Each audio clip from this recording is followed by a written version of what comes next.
Yes, sir.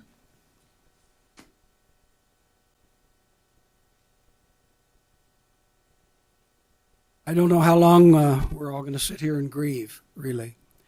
I was very happy tonight to see Dennis Mengers here, who is Senator Steinberg's #1 aide. I was glad he heard those children and the pleas of the children. But I'm not sure what the state can do. I was with Senator Steinberg this afternoon, and I asked him, what can the legislature do?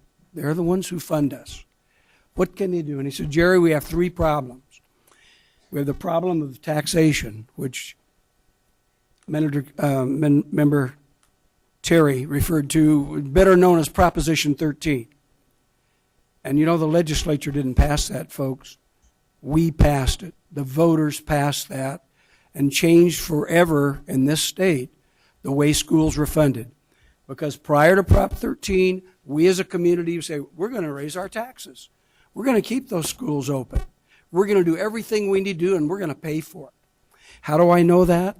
When Prop 13 passed, I was in the town of San Carlos. I was associate superintendent. We had built a fabulous program. We had to dismantle it because there was no funds to continue the wonderful things we were doing. We closed 2 schools. It was the first school's closures I was part of, Arundel School. We closed and took the kids across the Highway 101, El Camino Real, to Central School. And after about a year, the wounds had healed, and people told me that their kids were better off. We had, 2 years ago, we closed Bear Flag and Winslow.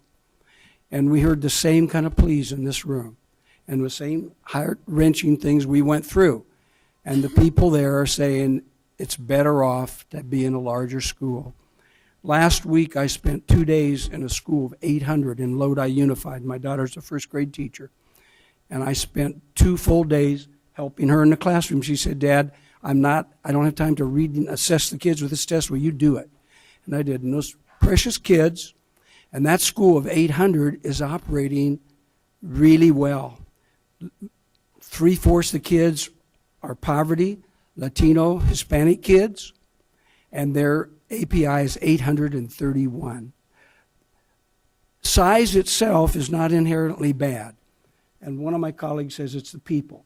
That's right, it's the people that are in that school, the teachers, the parents, and the youngsters themselves that can make a difference. What can we do to make a difference tonight? And that is when these changes are made, that everybody give it your full heart. Everybody give it your full enthusiasm and make things better for those kids. It can be done. We're not the only ones in this.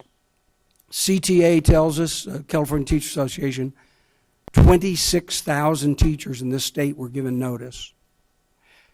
I did some simple math. If you say even a small class size 20, that's 500,000 kids that are coming forth with the same kind of heart-wrenching pleas that we heard here tonight.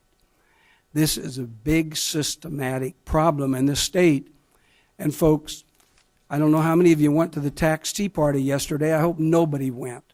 But if you watch Fox News, you saw that there were thousands of people there that do not want to raise their taxes. They don't want to pay for kids, your kids. They don't want to pay for police. They don't want to pay for fire. They don't want to pay for parks, but they want the services. It cannot be done. It cannot be done. These propositions, they're going to fail, all except F. F will pass because that's the one that's going to penalize the legislature if they don't have a budget on time. The others will fail because we don't want to pay taxes in this state. We don't want to support our institutions.